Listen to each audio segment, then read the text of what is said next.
अपने परीक्षा की तैयारी में आप लोग लगे होंगे। एक बार प्यारे बच्चों आप सभी बताएं क्या वॉइस क्लियर है, ऑडियो और वीडियो जो है क्लियर है, देन आपके इस सेशन को कंटिन्यू करते हैं। पहली बात तो प्यारे बच्चों एक बार जो है आप लोग इस सेशन को शेयर कर देंगे ताकि और भी बच्चे लाइव आ सके। चलिए जल्दी से आप लोग कमेंट करके बताएं क्या सब कुछ क्लियर है, ऑडियो और वीडियो जो है प्यारे बच्चों एक बार आप लोग बताएं क्या क्लियर है, देन आपके सेशन को कंटिन्यू किया जाए। बिल्कुल जल्दी से आप लोग कमेंट करके बताएं। हाँ बहुत ही बढ़िया, सब कुछ क्लियर है, बहुत सही। चलिए अब देखिए आज के सेशन में आप सभी क्या देखने वाले हैं, क्या समझने वाले हैं। तो बहुत ही एक कह सकते हैं महत्वपूर्ण बिंदु आपके लिए चल रहा है। आज के सेशन में आप सभी जानेंगे कि सरकार क्या होता है, गवर्नमेंट क्या है। जैसा कि यहाँ पर आप सभी देख पा रहे होंगे, सरकार जिसे कहते हैं गवर्नमेंट, ये क्या होता है। और सरकार को पढ़ने के परिणाम स्वरूप यहाँ से आपके विभिन्न प्रतियोगी परीक्षाओं में किस प्रकार के क्वेश्चन पूछे गए हैं या पूछे जा सकते हैं, उन सभी प्रश्नों को लेकर के भी चर्चा और परिचर्चा आपसे होगी। जल्दी से बताएं प्यारे बच्चों क्या सब कुछ क्लियर है। बहुत ही बढ़िया, बहुत ही बढ़िया। चलिए यहां पर सबसे पहले देखेंगे, आप लोग समझेंगे कि आज के इस सेशन में आप क्या क्या समझने वाले हैं। पहला बिंदु जानेंगे कि सरकार क्या होती है, गवर्नमेंट क्या है। दूसरा बिंदु जानेंगे सरकार के अंग कितने होते हैं या सरकार के अंग क्या क्या है। और तीसरा बिंदु जानेंगे कि जो गवर्नमेंट है इसका क्या किया गया है, क्लासिफिकेशन किया गया है, वर्गीकरण किया गया है। और ये जो वर्गीकरण किया गया है ये दो आधार पर किया गया है। पहला आधार देखेंगे पारंपरिक वर्गीकरण और दूसरा आधार देखेंगे आधुनिक वर्गीकरण। यानी कि आज के इस सेशन में आप सभी इन तीन बिंदुओं को देखेंगे और समझेंगे। जल्दी से बताएं क्या सेशन को अब हम आगे कंटिन्यू करें। जो भी बच्चे लाइव हैं आप लोग बताएं क्या आगे कंटिन्यू सेशन को किया जाए। भाई एक बार आप लोग थम्स अप करके बताएं जरा, तो एक बार आप लोग थम्स अप करके जरा बताएं प्यारे बच्चों, तो आगे हम क्लास को कंटिन्यू करते हैं। और इसको मैं कर देता हूं बॉक्स के अंदर ताकि इसके बाहर की चीजें आपको अच्छे से समझ में आए। पहला बिंदु आपने क्या देखा कि सरकार जो है ये सरकार होती क्या है। यदि वास्तविक तौर पर देखा जाए सरकार के विषय में लेकर के, तो सरकार क्या है, एक व्यवस्था होती है जिसके अंतर्गत एक समुदाय को नियंत्रित किया जाता है और जो सभी व्यवस्थाएं होती हैं उनको सुचारू रूप से चलाने का कार्य किया जाता है, उसे हम कहते हैं सरकार कहते हैं। या हम आम बोलचाल की भाषा में कह सकते हैं कि संप्रभु या राज्य की इच्छा को व्यक्त करने वाले यंत्र को सरकार कहते हैं। तो आए दिन आप लोग देखते होंगे कि सरकार ने क्या किया, पेट्रोल के दाम में जो है बढ़ोतरी कर दिया। सरकार ने क्या किया, बॉर्डर सीमा को जो है क्लोज कर दिया। आए दिन जो है न्यूज़पेपर में आप सभी सरकार के विषय में, सरकार के गुण और दोषों को जो है देखते रहते हैं। तो आज के इस सेशन में प्यारे बच्चों सरकार को लेकर के आप लोग अच्छे से देखेंगे और समझेंगे। तो सबसे पहले हम लोग देखते हैं कि ये जो सरकार है इस सरकार की परिभाषा क्या लिख सकते हैं। आपके एग्जाम में सरकार यदि पूछा जाता है कि सरकार क्या है, तो इसके विषय में आप लोग जो है कैसे जानेंगे, कैसे समझेंगे या कैसे अपनी कॉपी को लिखेंगे। चलिए देखते हैं सरकार की परिभाषा कैसे हो सकती है। तो आप लोग लिखेंगे प्यारे बच्चों, सरकार एक व्यवस्था, सरकार सरकार एक व्यवस्था,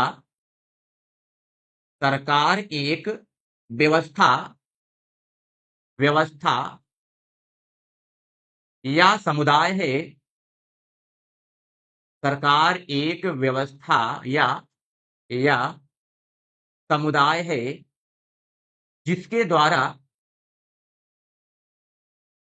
व्यवस्था या समुदाय है जिसके द्वारा एक राज्य, जिसके द्वारा एक राज्य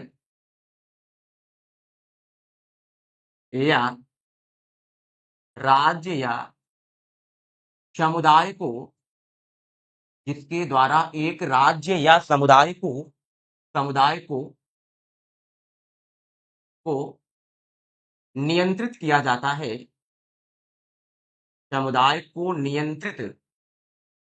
किया जाता है नियंत्रित किया जाता है तथा तथा तथा सभी व्यवस्था को तथा सभी व्यवस्था को सुचारू रूप से सभी व्यवस्था को सुचारू रूप से चलाया जाता है। ये क्या हो गई, आपकी एक परिभाषा हो गई, चलाया जाता है। तो ये सरकार की यहां पर आपने काम क्या देखा बच्चों, तो सरकार क्या है, एक व्यवस्था है, व्यवस्था कहे या समुदाय है जिसके द्वारा एक राज्य या स्टेट, जिस ये पेन नहीं चल रही है, जिसके द्वारा एक राज्य या समुदाय को नियंत्रित किया जाता है और सभी व्यवस्थाओं को जो है सुचारू रूप से चलाया जाता है, ये सरकार के अंतर्गत आएगा। और इसी क्रम में हम कह सकते हैं, और इसी क्रम में एक परिभाषा दे सकते हैं, संप्रभु संप्रभु संप्रभु या राज की इच्छा, संप्रभु या राज की इच्छा इच्छा को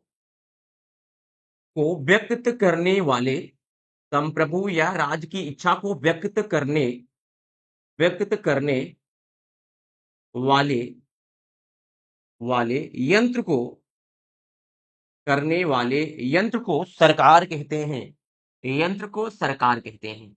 तो यहां पर आपने एक कीवर्ड देखा होगा कि संप्रभु, संप्रभु क्या है, जल्दी से आप लोग कमेंट सेक्शन में बताएं। सरकार कहते हैं। जितने भी बच्चे लाइव हैं आप लोग कमेंट करके बताएं कि संप्रभु क्या है। चलिए अर्पित चौधरी जी कह रहे हैं, सर गवर्नमेंट किस आर्टिकल में आता है। बिल्कुल अर्पित चौधरी जी, अभी हम डिटेल में बताएंगे कि ये जो गवर्नमेंट है, ये जो सरकार है, ये किस आर्टिकल में आएगा। तो पहले समझ लीजिए कि जब हम सरकार को 3 पार्ट में डिवाइड करते हैं, विधायिका, कार्यपालिका और न्यायपालिका, तो यहाँ पर जो है विधायिका, यानी विधायिका का काम होता है कानून बनाना, तो विधायिका भी जो है एक सरकार के अंतर्गत आएगी और कार्यपालिका जो है ये भी एक सरकार के अंतर्गत आएगी। इन दोनों को जो है आर्टिकल में मेंशन किया गया है। जो विधायिका है इनका उल्लेख जो है संविधान के आर्टिकल 79 से 123 तक में किया गया है।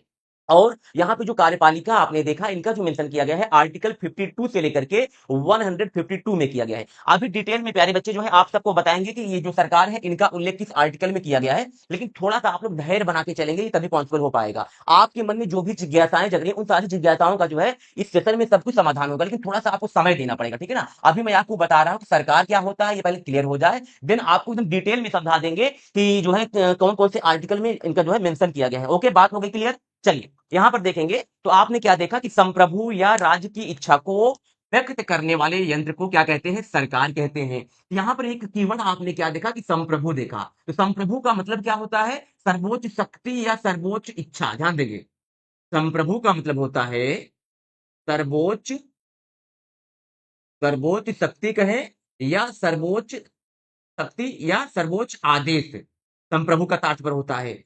अर्थात कहने का तात्पर्य यह है कि संप्रभु का मतलब होता है कि अब जैसे वर्तमान समय में हम अपने आंतरिक और बाह्य मामलों में क्या है, पूर्ण रूप से संप्रभु हैं। अर्थात हमारे ऊपर किसी भी प्रकार का कोई किसी का नियंत्रण नहीं है, हमारी जैसे इच्छा होगी हम वैसे कार्य कर सकते हैं। यही क्या कहलाएगा, संप्रभुता कहलाएगा या संप्रभु कहलाएगा। जैसे जब भारत देश आजाद नहीं हुआ था तो क्या उस समय हम लोग संप्रभु थे, उस समय हम लोग संप्रभु नहीं थे। हमारी जो ये संप्रभुता थी, ये ब्रिटेन के पास गिरवी पड़ी हुई थी। ब्रिटेन के लोग जो हमें आदेश देते थे उसको हम स्वीकारते थे और उसका हम लोग पालन करते थे। अर्थात तब हमें संप्रभुता नहीं प्राप्त हुई थी और वर्तमान में हम सबको क्या हो गई है, संप्रभुता प्राप्त हो गई है। इसीलिए वर्तमान में भारत जो एक देश है, ये क्या कहलाता है, संपूर्ण प्रभुत्व संपन्न समाजवादी पंथ निरपेक्ष राष्ट्र के रूप में जाना जाता है। बहुत ही बढ़िया, जितने बच्चे लाइव हैं सब कुछ आपको डिटेल में बताते चलेंगे प्यारे बच्चों। तो यहाँ पर आपने क्या देखा, संप्रभुता को देख लिया और इसी क्रम में हम और जो है इसको डिफाइन कर सकते हैं। चलिए देखेंगे सरकार चुनी गई व्यक्तियों का, चलिए अगली डिफिनेशन देखेंगे आप लोग। सरकार, सरकार एक व्यवस्थित तरीके से आप लोग अपने नोट्स बनाते चलेंगे। सरकार, सरकार चुनी गई व्यक्तियों का व्यक्तियों का एक समूह, व्यक्तियों का एक समूह होता है, होता है। जैसे कि आप सभी को पता है कि जो सरकार है, तो सरकार के अंतर्गत कौन कौन से आएंगे बच्चों, राष्ट्रपति आ जाएंगे। सरकार के अंतर्गत ही कौन आएंगे, राष्ट्रपति, प्रेसिडेंट आएंगे। और सरकार के अंतर्गत ही प्रधानमंत्री भी आ जाते हैं, प्रधानमंत्री भी आ जाते हैं। तो यहाँ पर क्या बात की जा रही है कि चुनी गई व्यक्तियों का एक समूह होता है। जो राष्ट्रपति है, तो उस राष्ट्रपति का इलेक्शन कैसे होता है। जितने बच्चे लाइव हैं, बागेश्वर धाम जो भी बच्चे लाइव हैं, आप लोग बताएं कि जो यहाँ पे प्रेसिडेंट है इनका चुनाव कैसे होता है जनता के द्वारा, जल्दी बताएं। तो आप क्या बताएंगे कि जनता के द्वारा इनका जो चुनाव होता है वो अप्रत्यक्ष रूप से किया जाता है। और जो प्रधानमंत्री है इनका चुनाव कैसे होता है, जल्दी से बताएं। प्राइम मिनिस्टर जो है इनका चुनाव कैसे होता है, जल्दी से बताएं। चलिए सरकार देश को, इधर लिखेंगे सरकार, सरकार देश को, देश को चलाने में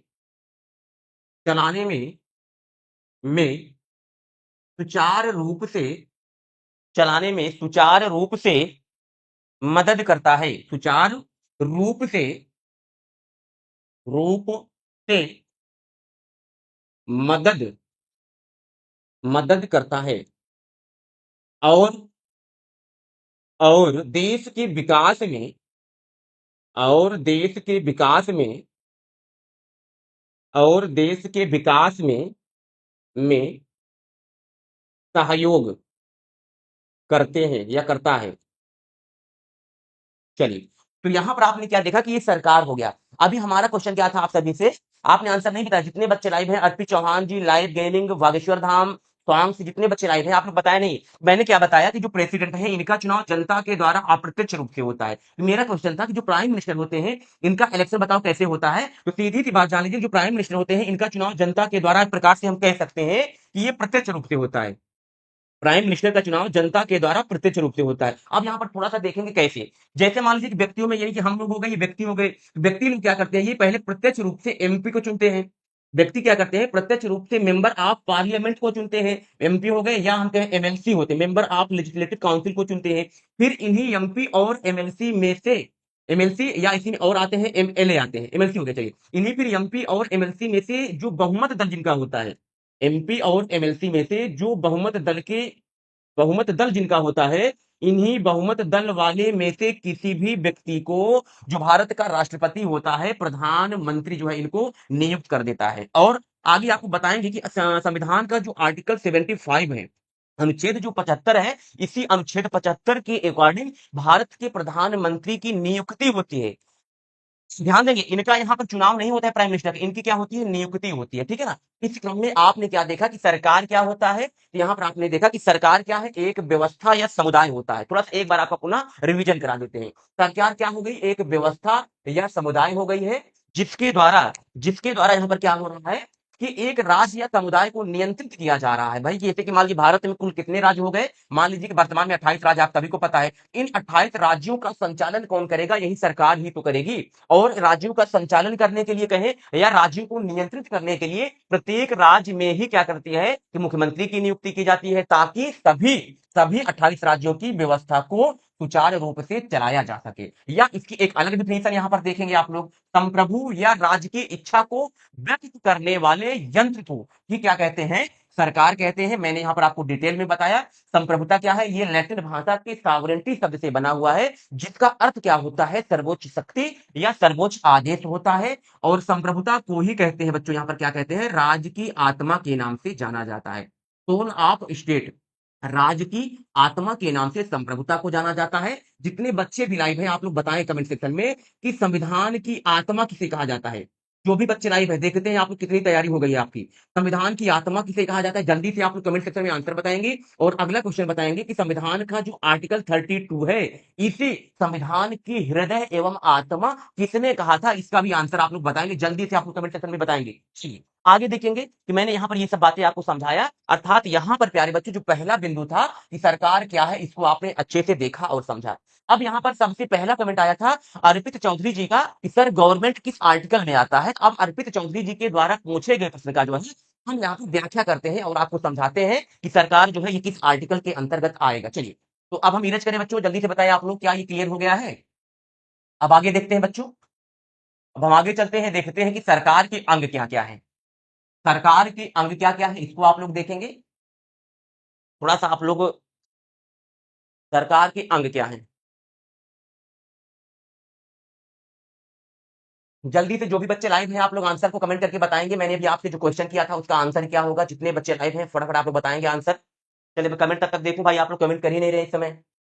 चलिए कोई बात नहीं, हम आपको बताएंगे बाद में। यानी मेरा जो क्वेश्चन था, राज्य की आत्मा को आपने बताया कि संप्रभुता को कहते हैं ना। लेकिन जब आपसे क्वेश्चन पूछा जाएगा कि संविधान की आत्मा किसे कहते हैं, तो आप लोग आंसर बताएंगे प्रस्तावना को। और आर्टिकल जो 32 है, इस आर्टिकल 32 को संविधान की हृदय एवं आत्मा किसने कहा था, तो आप बताएंगे B.R. अम्बेडकर जी ने कहा था। ठीक है ना। चलिए बच्चों, अब आप लोग देखेंगे सरकार की अंग क्या है, ध्यान से समझेंगे। सरकार की अंग, सरकार के अंग, organs of government, organs of government, या हम कह सकते हैं part of part of government. Government एकदम बेसिक से बताएंगे प्यारे बच्चों, डिटेल में बताएंगे, आप लोग बस लिखते चलेंगे, समझते चलेंगे। देखिए सरकार के अंग कितने होते हैं, इसको आप लोग ध्यान से समझेंगे। तो सरकार के प्रमुखतः देखा जाए तो 3 अंग होते हैं। सरकार के प्रमुख रूप से कितने अंग होते हैं, थोड़ा सा मैं इसे इरेज करता हूं। इसे मैं इरेज करता हूं, हमें लगता है कि थोड़ा सा इसको किनारे लिखना था हमें। चलिए कोई बात नहीं। इधर देखेंगे सरकार के अंग। सरकार के अंग,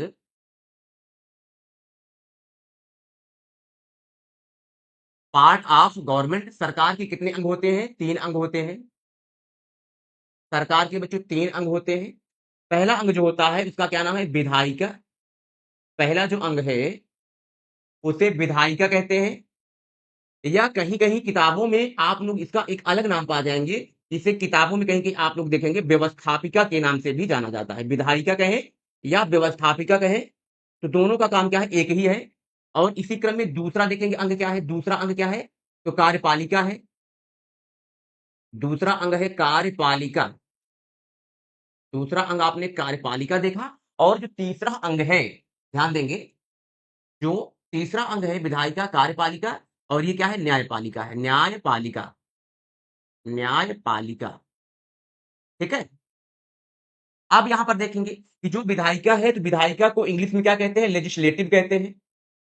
विधायिका को इंग्लिश में लेजिस्लेटिव कहते हैं। और ये जो कार्यपालिका है, तो कार्यपालिका को अंग्रेजी की भाषा में एग्जीक्यूटिव कहते हैं। एग्जीक्यूटिव कहते हैं। और जो न्यायपालिका है इसे जुडिशियरी बोलते हैं। जुडिशियरी कहते हैं। अब देखिए, जो विधायिका या जो व्यवस्थापिका है, इसका काम क्या होता है, जल्दी बताएंगे। व्यवस्थापिका क्या करती है, ये कानून को बनाती है, मेकिंग ऑफ लॉ। विधायिका या जो व्यवस्थापिका है, इसका कार्य क्या है, कानून को बनाना, मेकिंग ऑफ लॉ, कानून को बनाना। और यहां पर जो कार्यपालिका है ये क्या करती है, यहां पर जो बनाए गए कानून है इनको इन्फोर्समेंट करती है, यानी इन्हें कानून को लागू करती है। कानून को को लागू करती है। ये कानून को बना रही है, और ये जो कार्यपालिका है ये क्या कर रही है, इन्फोर्समेंट ऑफ लॉ, कानून को लागू करती है। और जो न्यायपालिका है ये क्या कर रही है, यहाँ पर उपरोक्त में जो कानून बनाए गए हैं इन कानूनों की रक्षा करती है, या हम कह सकते हैं प्रोटेक्शन ऑफ कॉन्स्टिट्यूशन, संविधान की रक्षा करती है जुडिशियरी जो है। संविधान संविधान की रक्षा करती है ये जो न्यायपालिका है। जल्दी से बताएंगे, क्या यहां तक सब कुछ क्लियर हो गया होगा। अब यहीं पर थोड़ा सा आप लोग और देखेंगे, जितने बच्चे लाइव हैं यहीं पर थोड़ा सा और देखेंगे कि आपने जो सरकार के अंतर्गत इन सारे पार्ट को देखा, इनका मेंशन किस किस आर्टिकल में किया गया है, इसको आप लोग देखेंगे। चलिए यहीं पर देखेंगे। चलिए यहीं पर देख लेते हैं, सरकार की अंतर्गत आप लोग अभी आपने क्या देखा, सरकार के अंग देखा। सरकार के अंग थोड़ा सा डिटेल में देखेंगे। आप यहां पर देखेंगे प्यारे बच्चों कि ये जो सरकार के अंग हैं, इसको मैंने अभी आपको बताया कि ये कितने पार्ट में डिवाइड है, 3 पार्ट में। चलिए पहला पार्ट आपने क्या देखा, विधायिका या कार्यपालिका को देखा था, यहाँ पे मैंने इधर लिखा कार्यपालिका। पहला पॉइंट हो गया कार्यपालिका। चलिए, और दूसरा पॉइंट हो गया विधायिका, कार्यपालिका हो गया दूसरा, विधायिका, कार्यपालिका, दूसरा विधायिका। और यहाँ तीसरा हो जाएगा न्यायपालिका। तीसरा हो जाएगा बच्चों न्यायपालिका। न्यायपालिका, न्यायपालिका हो जाएगा। अब देखिए, एक भैया जी का प्रश्न क्या था, अर्पित चौधरी जी का, कि किसका उल्लेख किस आर्टिकल में किया गया है। यहां पर थोड़ा सा आप लोग देखेंगे, जैसे कि ये जैसे मान लीजिए कि इधर केंद्र हो गया, इधर क्या हो गया, केंद्र हो गया, और इधर क्या हो गया, राज्य हो गया, इधर राज्य हो गया। ठीक है ना। जल्दी से बताएंगे आप, क्या ये विजिबल है, मैंने भी आपको जो लिखा, केंद्र और राज्य। चलिए, अब देखिए, यानी कि जो केंद्रीय कार्यपालिका होगी, इनका जो मेंशन किया गया है वो संविधान के भाग 5 में किया गया है। ध्यान देंगे, संविधान के भाग 5 में किया गया है। और जो राज्य की कार्यपालिका है, इनका जो मेंशन किया गया है संविधान के भाग 6 में किया गया है।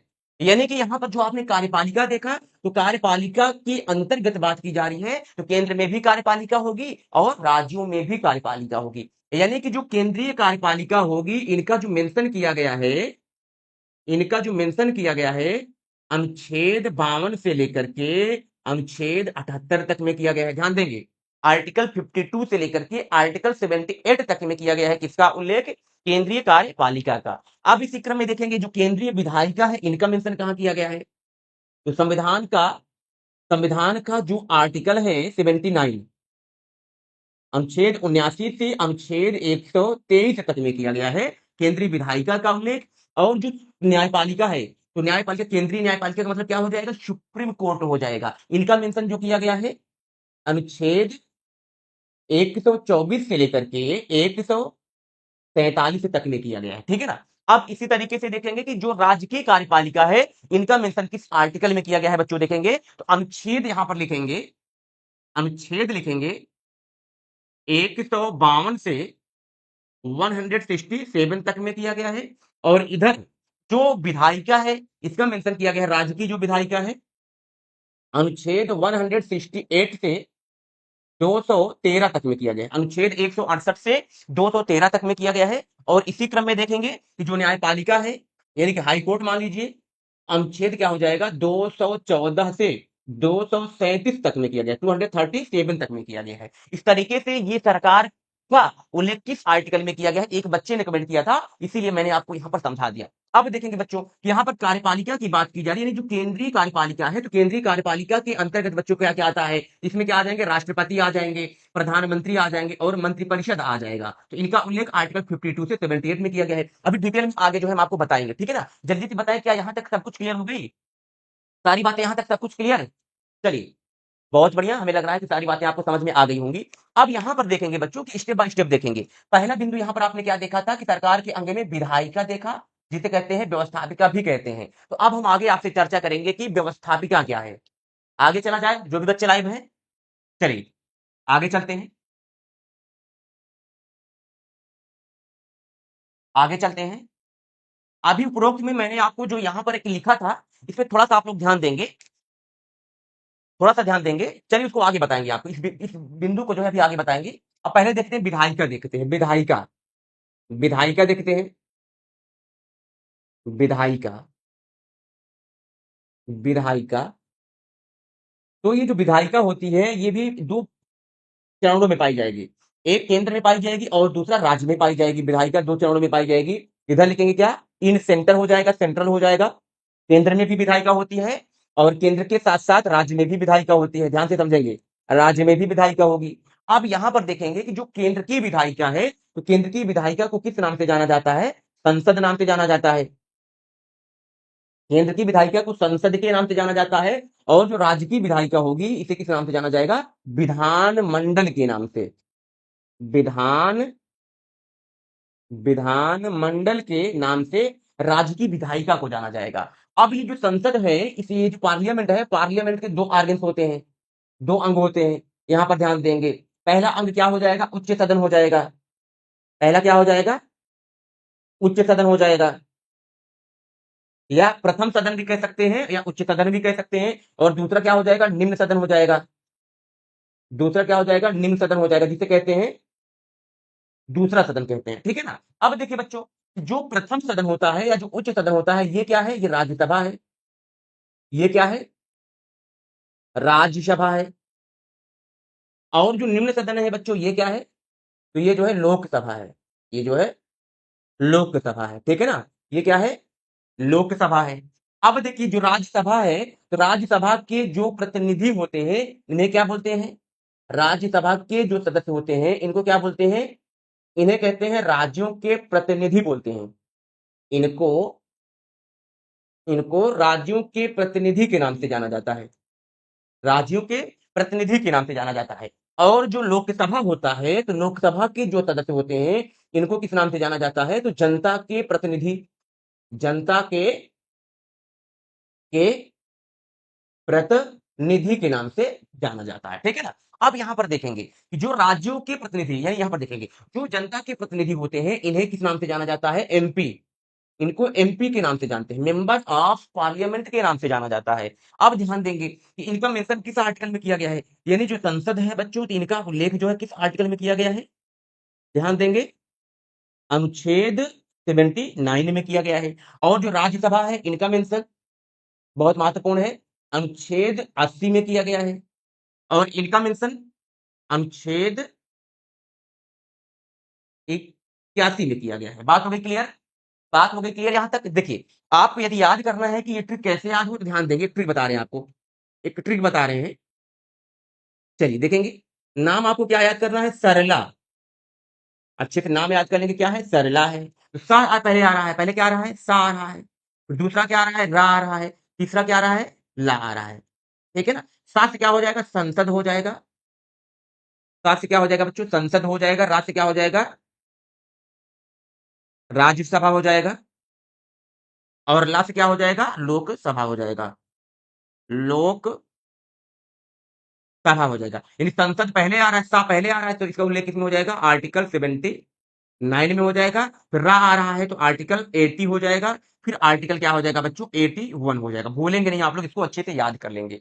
अब इसी तरीके से हम बात करने वाले हैं राज्य के परिप्रेक्ष्य में देखेंगे। तो राज्य का जो विधानमंडल होता है, तो विधानमंडल के भी दो सदन होते हैं। क्या विजिबल है? हाँ बिल्कुल। अब देखिए, राज्य विधानमंडल के भी दो सदन होते हैं। पहला क्या हो जाएगा बच्चों? पहला क्या हो जाएगा? उच्च सदन हो जाएगा।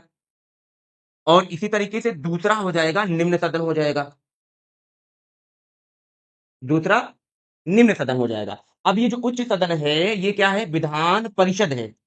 राज्यों का जो उच्च सदन होता है, इसे विधान परिषद के नाम से जाना जाता है। और जो निम्न सदन होता है, तो इसे विधान सभा के नाम से जाना जाता है। विधान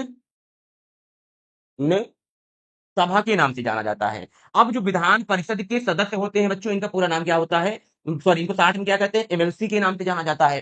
जिनका पूरा नाम होता है मेंबर ऑफ लेजिस्लेटिव काउंसिल कहते हैं। और जो विधानसभा के सदस्य होते हैं, इन्हें एमएलए के नाम से जाना जाता है। जिनका पूरा नाम होता है मेंबर ऑफ लेजिस्लेटिव काउंसिल कहते हैं। अब देखेंगे, राज्यसभा के जो सदस्य होते हैं, इनका कार्यकाल कितने वर्ष का होता है बच्चों? आपसे पूछा जाएगा तो क्या बताएंगे? 6 वर्ष का होता है। इसी सेम अकॉर्डिंग जो है, यहाँ पर जो एमएलसी होते हैं, इनका कार्यकाल भी 6 वर्ष का होगा। और जो लोकसभा के मेंबर होते हैं, इनका कार्यकाल कितने वर्ष का होता है? तो 5 वर्ष का होता है। और इधर भी क्या होगा? ये भी 5 वर्ष का होगा। ठीक है ना? यानी कि यहां पर जो आपने देखा कि विधान परिषद आपने देखा और जो राज्यसभा देखा, ये कैसा सदन होता है? ये जो है एक परमानेंट सदन होता है, परमानेंट हाउस होता है, एक स्थायी सदन होता है। अर्थात इनके सदस्यों का जो कार्यकाल होता है, वह 6 वर्ष होता है। लेकिन प्रत्येक 2 वर्ष पर एक तिहाई सदस्य रिटायर होते हैं और इतने ही नए सदस्य जो है नियुक्त होते हैं। बताओ बच्चों, क्या यहां तक सब कुछ क्लियर हो गया? यानी कि सरकार का जो आपने पहला अंग देखा, व्यवस्थापिका, ये आपको अच्छे से समझ में आ गया होगा ना? चलिए जल्दी बताएं। बिल्कुल, आपको समझ में आ गया है। ठीक है, अब आगे देखते हैं बच्चों, कार्यपालिका को देखते हैं। अब आगे देखते हैं कार्यपालिका, सरकार का जो दूसरा सदन है, या कह सकते हैं, सॉरी, जो दूसरा अंग है कार्यपालिका, देखेंगे कार्यपालिका। थोड़ा सा आप लोग समय देंगे बच्चों, जल्दी से इसको मैनेज करते हैं, फिर आगे चलते हैं सेशन को लेकर के।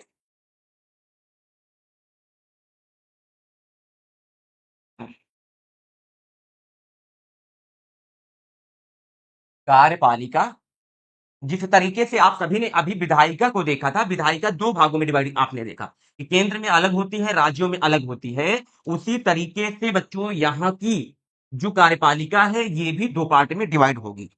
ये भी दो पार्ट में डिवाइड होगी। अब आगे आपको बताते हैं कैसे। ठीक है ना? चलिए, यहां पर देखेंगे बच्चों कि जो कार्यपालिका है, इसके परिप्रेक्ष्य में देखेंगे। कार्यपालिका, कार्यपालिका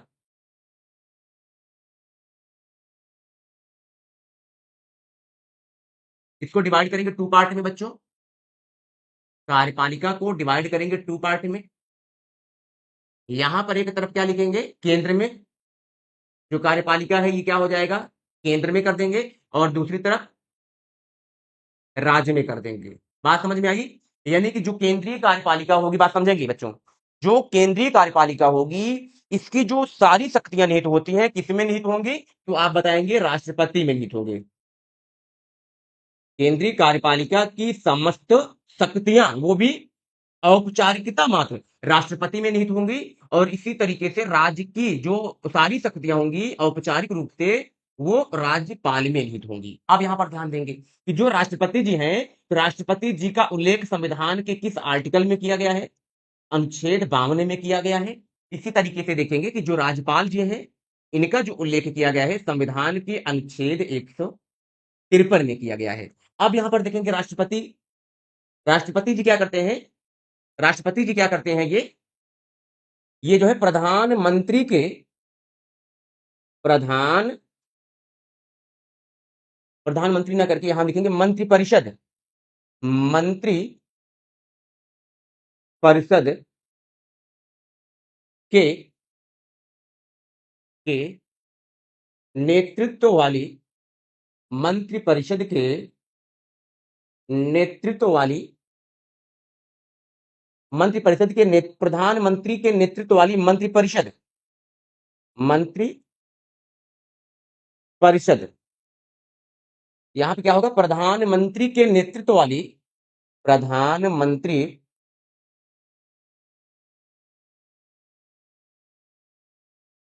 के नेतृत्व वाली मंत्रिपरिषद में समस्त शक्तियां निहित होती हैं। इसी तरीके से यहां पर लिखेंगे कि मुख्यमंत्री, मुख्य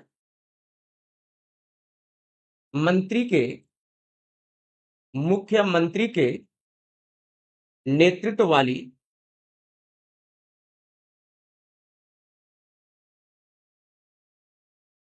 मंत्रिपरिषद में, मंत्रिपरिषद में समस्त शक्तियां निहित होती हैं। अब देखिए, यानी कि जो केंद्रीय कार्यपालिका है, इसी केंद्रीय कार्यपालिका में बच्चों आप लोग क्या पढ़ेंगे, प्रधानमंत्री पढ़ेंगे, प्रधान मंत्री पढ़ेंगे, फिर आगे क्या पढ़ेंगे, मंत्रिपरिषद पढ़ेंगे, मंत्रिपरिषद पढ़ेंगे जिसमें कैबिनेट मंत्री, राज्य मंत्री, स्वतंत्र प्रभार के मंत्री आते हैं। डिटेल में आपको आगे चर्चा की जाएगी। और इसी क्रम में इसमें क्या पढ़ेंगे, मुख्यमंत्री पढ़ेंगे, मुख्य मंत्री जी को पढ़ेंगे, और मुख्यमंत्री जी के नेतृत्व में जो मंत्री परिषद होती है, इसको आप लोग देखेंगे, इसको आप लोग देखेंगे। जल्दी से कमेंट करके बच्चों बताएंगे कि यहां पर आपने अभी जो देखा कि प्रधानमंत्री जी का उल्लेख किस आर्टिकल में मिलता है, बताएंगे क्या, अनुच्छेद 75 में मिलता है। और मंत्रिपरिषद अनुच्छेद 74 में मिलता है। और इधर मुख्यमंत्री अनुच्छेद 164 में, और मंत्रिपरिषद अनुच्छेद 163 में मिलता है। इस तरीके से कार्यपालिका को यहां पर 2 पार्ट में डिवाइड किया गया है। और यहां पर आप जो है आर्टिकल को भी देख सकते हैं, किस आर्टिकल में क्या चीजें बताई गई है। बात हो गई बच्चों क्लियर। जल्दी से बताएं जो भी बच्चे लाइव हैं, ये आपने कार्यपालिका को देख लिया, ठीक है ना। अब आगे हम देखते हैं न्यायपालिका। हमें लगता है किसे इरेज करना पड़ेगा, नहीं जगह नहीं है यहाँ पे। चलिए न्यायपालिका देखते हैं। सरकार के अंग में आपने 2 अंगों को देखा। पहला अंग आपने विधायिका देखा, दूसरा अंग आपने कार्यपालिका देखा। अब हम बच्चों बात करते हैं न्यायपालिका के परिप्रेक्ष्य में। तो अभी आपने देखा कि जो विधायिका है और जो कार्यपालिका है, इन दोनों शक्तियों को 2 पार्ट में वर्गीकृत किया गया था। यानी कि केंद्र के लिए अलग विधायिका और राज्यों के लिए अलग विधायिका होती थी। लेकिन जो भारत की न्यायपालिका है, तो न्यायपालिका में ऐसा नहीं है कि केंद्र के लिए अलग न्यायपालिका होगी और राज्य के लिए अलग न्यायपालिका होगी, ऐसा नहीं है। न्यायपालिका को भारत में जो है इकहरी या सोपानवत क्रम में रखा गया है, अर्थात इनको जो है एक क्रम में रखा गया है। जैसे देखेंगे यहां पर न्यायपालिका में देखेंगे सबसे सर्वोच्च इकाई, न्यायपालिका जो है, न्यायपालिका की जो सबसे सर्वोच्च इकाई है उसे सुप्रीम कोर्ट के नाम से जाना जाता है। ध्यान देंगे, किस नाम से, सुप्रीम कोर्ट के नाम से जाना जाता है। और न्यायपालिका की इससे जो नीचे की इकाई होगी, इसे हाई कोर्ट के नाम से जाना जाता है। किस नाम से, हाई कोर्ट के नाम से। और हाई कोर्ट के नीचे की जो इकाई होगी, बात समझेंगे बच्चों, उसे डिस्ट्रिक्ट कोर्ट के नाम से जाना जाता है, यानी जिला न्यायालय के नाम से जानते हैं। जल्दी बताएंगे आप, क्या यहां तक बात हो गई क्लियर, जल्दी से बताएं, फिर समझ लीजिए। यानी भारत की जो न्यायपालिका है, ये सोपानवत क्रम में अवस्थित है। यानी भारत की न्यायपालिका की जो सबसे सर्वोच्चतम इकाई होगी, उसे सुप्रीम कोर्ट के नाम से जाना जाता है। और इससे नीचे की इकाई को हाई कोर्ट के नाम से जाना जाता है। और सबसे जो लोअर कोर्ट होता है, जो सबसे नीचे की इकाई होती है, उसे डिस्ट्रिक्ट कोर्ट के नाम से जाना जाता है। आप यहां पर ध्यान देंगे कि जो सुप्रीम कोर्ट आपने देखा प्यारे बच्चों, तो सुप्रीम कोर्ट का जो उल्लेख किया गया है, वो जो है संविधान के भाग 5 में, संविधान के भाग 5 में अनुच्छेद अनुच्छेद 124 से 147 तक में किया गया है। ध्यान समझिए, अनुच्छेद 124 से 147 तक में किया गया है। और यहां पर देखेंगे कि अनुच्छेद 124 से, अनुच्छेद 124 से 147 तक किया गया है। और जो हाई कोर्ट है, इनका जो मेंशन किया गया है संविधान के भाग 6 में, भाग 6 में। और यहां पर देखेंगे आर्टिकल अनुच्छेद 214 से अनुच्छेद 214 से कहीं कहीं 231 मिलता है और कहीं कहीं 232 मिलता है। चलिए हम यहां पर लिख देते हैं क्या, 232 लिख देते हैं, 232 तक में ये क्या है, हाई कोर्ट का उल्लेख किया गया है। और डिस्ट्रिक्ट कोर्ट में देखेंगे तो भाई राज्य के अंतर्गत ही डिस्ट्रिक्ट कोर्ट होगा, तो इनको भी भाग 6 ही कहेंगे, भाग 6 में ही उल्लेख किया गया है। अब देखेंगे किस आर्टिकल में, इस आर्टिकल में बच्चों तो क्या हो जाएगा, अनुच्छेद 233 से 233 तक में देखेंगे तो डिस्ट्रिक्ट कोर्ट का उल्लेख किया गया है। यहां पर थोड़ा सा देखेंगे, यानी कि प्यारे बच्चों जो सुप्रीम कोर्ट होगा ये कहां पाई जाएगी, केंद्र में, ध्यान से समझेंगे ये क्या होगा, केंद्र में होगा। और जो हाई कोर्ट होगा ये कहां होगा, राज्यों के लिए होगा, ये राज्य में होगा, भारत के जो है अधिकतर राज्यों में है। और जो डिस्ट्रिक्ट कोर्ट होगा ये कहां होगा, जिला में होगा, ये कहां होगा, जिला में होगा। बात हो गई क्लियर। अब देखिए जो जिला न्यायालय होता है, जिला न्यायालय में दो प्रकार के मुकदमों की सुनवाई होता है। कितने प्रकार के मुकदमों की सुनवाई होती है बच्चों, दो प्रकार के। पहला क्या होता है, सिविल कोर्ट होता है, पहला क्या है, सिविल मुकदमे, सिविल कोर्ट होता है, पहला है सिविल कोर्ट। और दूसरा जो होता है मुकदमा सुना जाता है वो क्रिमिनल कोर्ट होता है, क्रिमिनल कोर्ट, क्रिमिनल कोर्ट। यानी कि जो सिविल कोर्ट होता है, इसी सिविल कोर्ट को दीवानी न्यायालय के नाम से जाना जाता है। बात समझना आप लोग, सिविल कोर्ट को ही दीवानी न्यायालय के नाम से जानते हैं। और यहां पर जो क्रिमिनल कोर्ट होता है इसे फौजदारी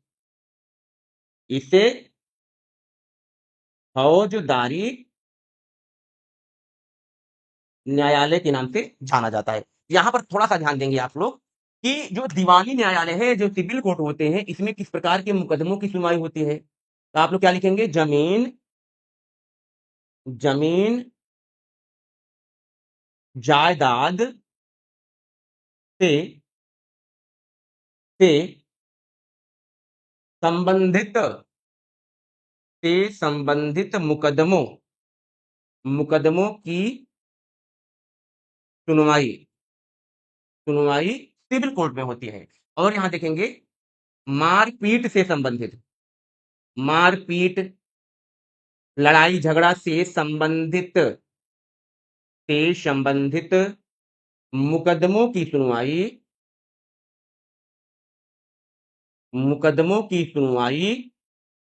कहाँ होगी बच्चों, तो ये क्रिमिनल कोर्ट में होगी, ठीक है ना। अब यहाँ पर थोड़ा सा बात समझेंगे। देखिए मैंने अभी इसकी पहले आपको जो बताया कि विधायिका और जो कार्यपालिका है, इनको दो पार्ट में डिवाइड किया गया था। यानी कि केंद्र के लिए क्या होता था, अलग कार्यपालिका, राज्य के लिए अलग कार्यपालिका होता था। लेकिन यहाँ पर जो भारत की न्यायपालिका है ये ऐसा नहीं है, इसका जो क्रम है ये इकहरी है। भारत की न्यायपालिका कैसी है, इकहरी है, या हम इसे कहें सोपानवत क्रम में है, इकहरी है या सोपानवत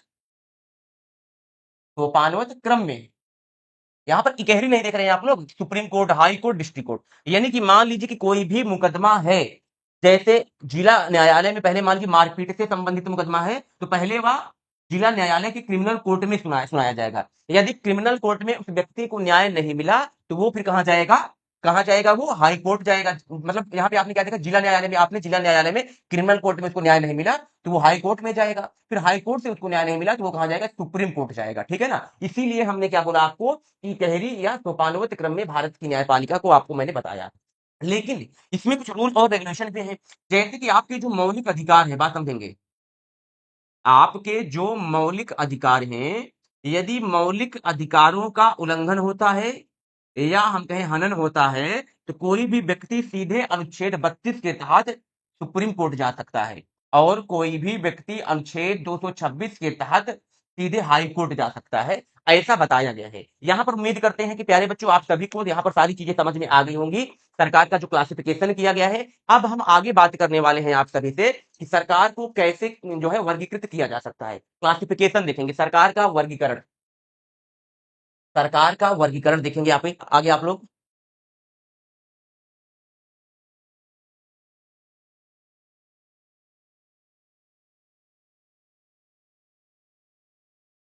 थोड़ा सा आप लोग समय देंगे, इसको इरेज करते हैं फिर आगे चलते हैं। चलिए अब आगे देखेंगे बच्चों की सरकार का वर्गीकरण कैसे किया गया है, क्लासिफिकेशन ऑफ गवर्नमेंट। देखेंगे आप लोग सरकार का वर्गीकरण,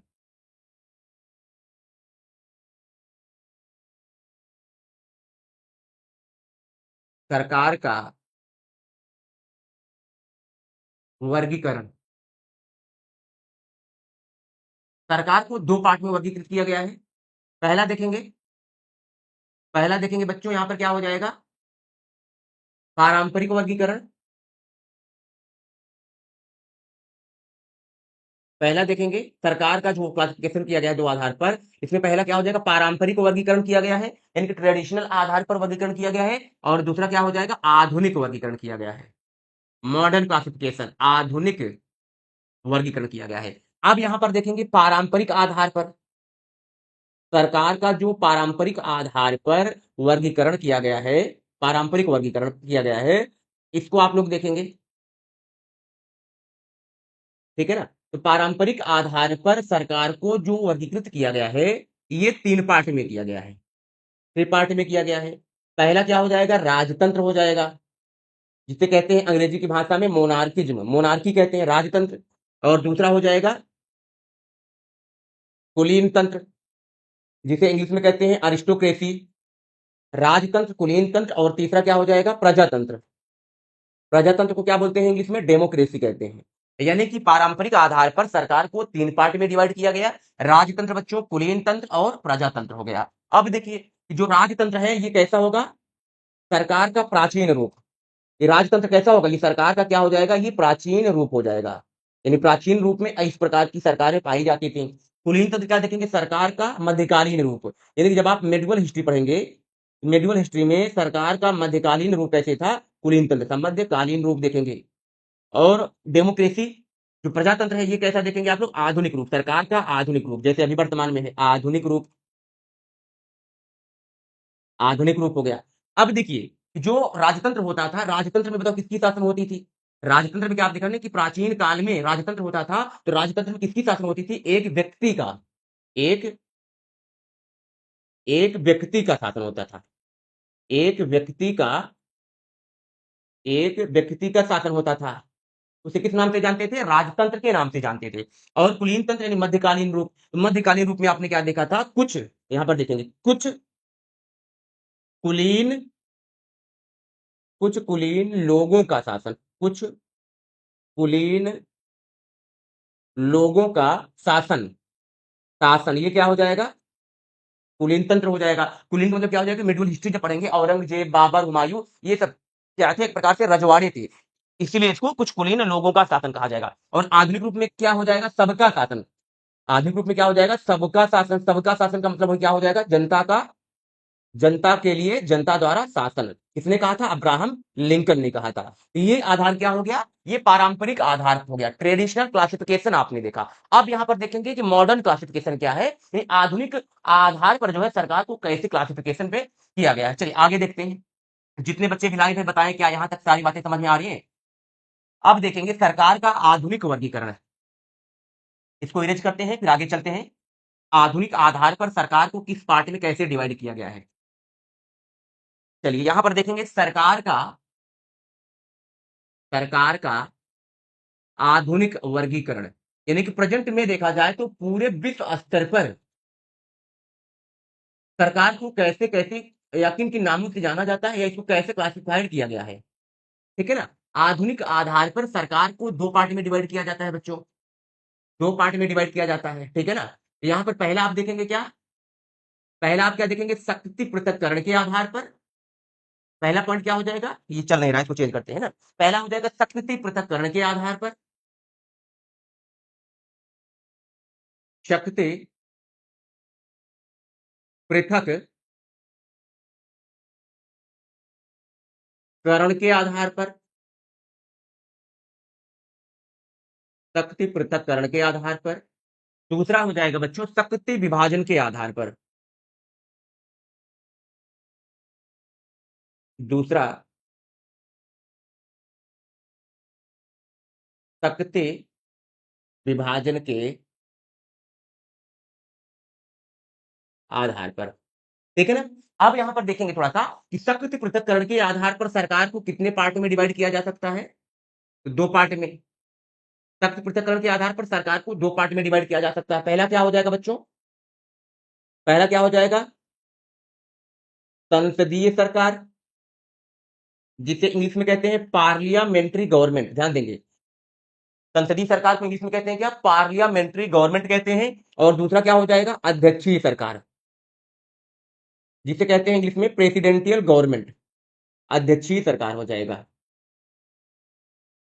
अब इसी तरीके से शक्ति विभाजन के आधार पर सरकार को दो पार्ट में डिवाइड किया गया है। देखेंगे यहां पर कौन कौन सा हो जाएगा इसमें आधार। पहला आधार क्या हो जाएगा बच्चों? एकात्मक सरकार, एकात्मक सरकार, जिसे कहते हैं यूनिटरी गवर्नमेंट, यूनिटरी गवर्नमेंट कहते हैं एकात्मक सरकार। दूसरा क्या हो जाएगा? संघात्मक सरकार, जिसे कहते हैं फेडरल गवर्नमेंट, संघात्मक सरकार जिसे कहते हैं फेडरल गवर्नमेंट कहते हैं। ठीक है ना, ये हो गया। अब यहां पर आप देखेंगे कि ये जो संसदीय सरकार है या जो एकात्मक सरकारें हैं, ये वर्तमान में कहां कहां कैसे पाई जाती हैं किसी देश में, थोड़ा सा आप समझेंगे।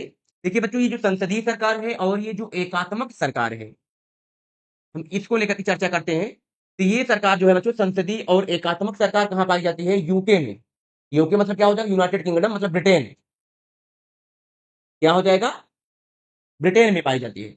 और ये जो अध्यक्षीय सरकार है और जो संघात्मक सरकार है, ये विश्व में कहां पाई जाती है?